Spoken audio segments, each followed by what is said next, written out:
kako bi ti u stvari započeo jedan osječki ljetni vlog? Pa zapravo, vrlo jednostavno. Dobrodošli u osječki ljetni vlog. Uzdravlje!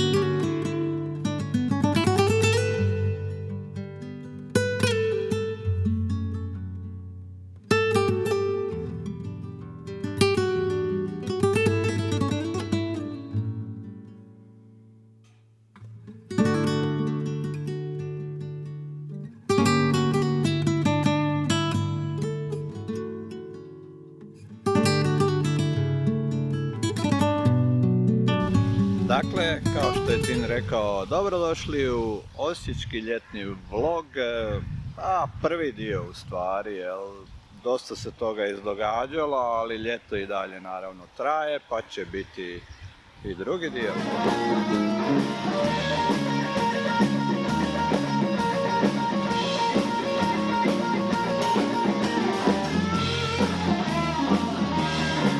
Ljeto je počelo glazbeno, znači prvi dan ljeta bio je i svjetski dan glazbe. Otišao sam na koncert Big Band Orkestra, kojeg u stvari pratim već dugi niz godina. Bio sam na dosta njihovih koncerata i u principu sam već malo postao lega sa nekima od glazbenika koji sviraju u bendu. I u stvari sam ovaj puta saznao da u bendu sviraju ne samo Osječani. Evo, pogledajte u stvari kratku priču o tome tko svira u Big Band orkestru. Budući se Big Band sastoji iz 3 orkestra, Osijek, Valpovo i Đakovo, onda smo uzeli 3 boje. Ova plava, to jest ajmo reći malo zelenkasta u ovoj verziji, inače plava, simbolizira Osijek, crvena Đakovo, a žuta Valpovo. I onda to simbolika ta, pošto su većina ljudi ista 3 mjesta kao da smo u tim bojama, evo, to je to. Ispo je Big Band. Ispo je Big Band, takav, da.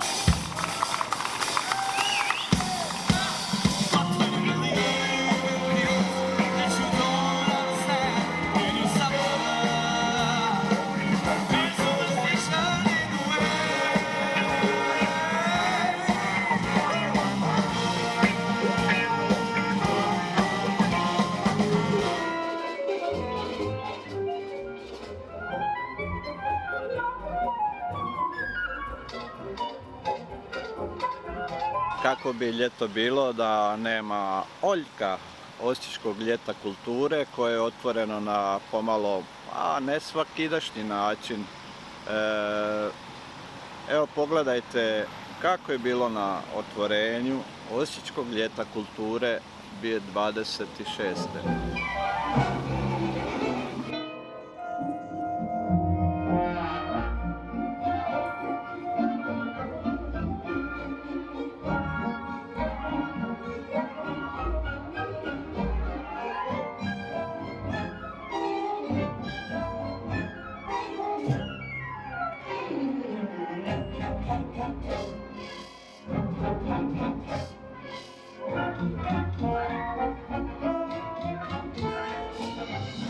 A ovo ljeto nikako ne mogu, a da izostavim, dakle, svjetsko prvenstvo u nogometu koje se konstantno miješa u ono dnevni život, jer utakmice su sve kasno navečer, ponekad i ujutro, pa su mnogi bili, a i još su uvijek zaglavljeni ispred ekrana i gledaju i prate nogomet. Nažalost, hrvatska nogometna reprezentacija je prošla kak je prošla, ovaj puta nas je ponovo pobjedio Portugal i evo, ovih dana dolaze i smjena trenera. Dalić je postao bivši glavni trener nogometne reprezentacije, ali najbolji trener u povijesti hrvatskog nogometa. Üdvözlünk a Góbé koncerten!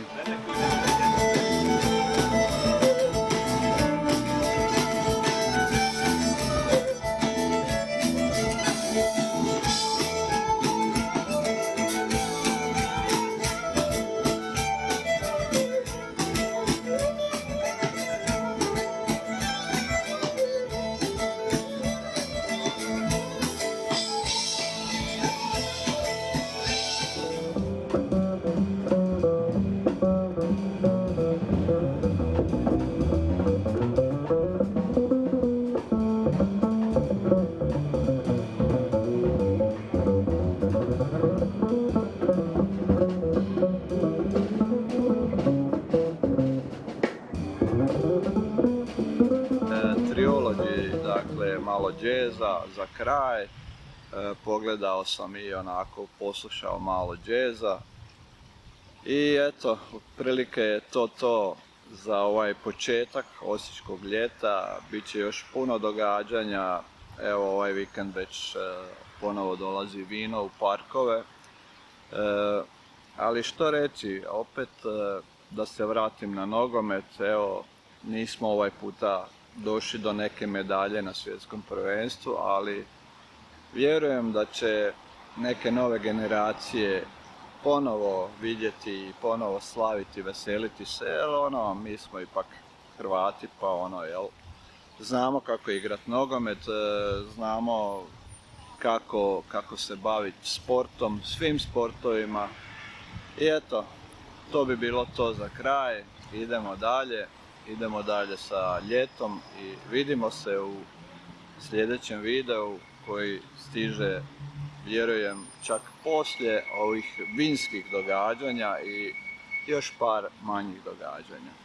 Uživajte u ljetu i vidimo se uskoro.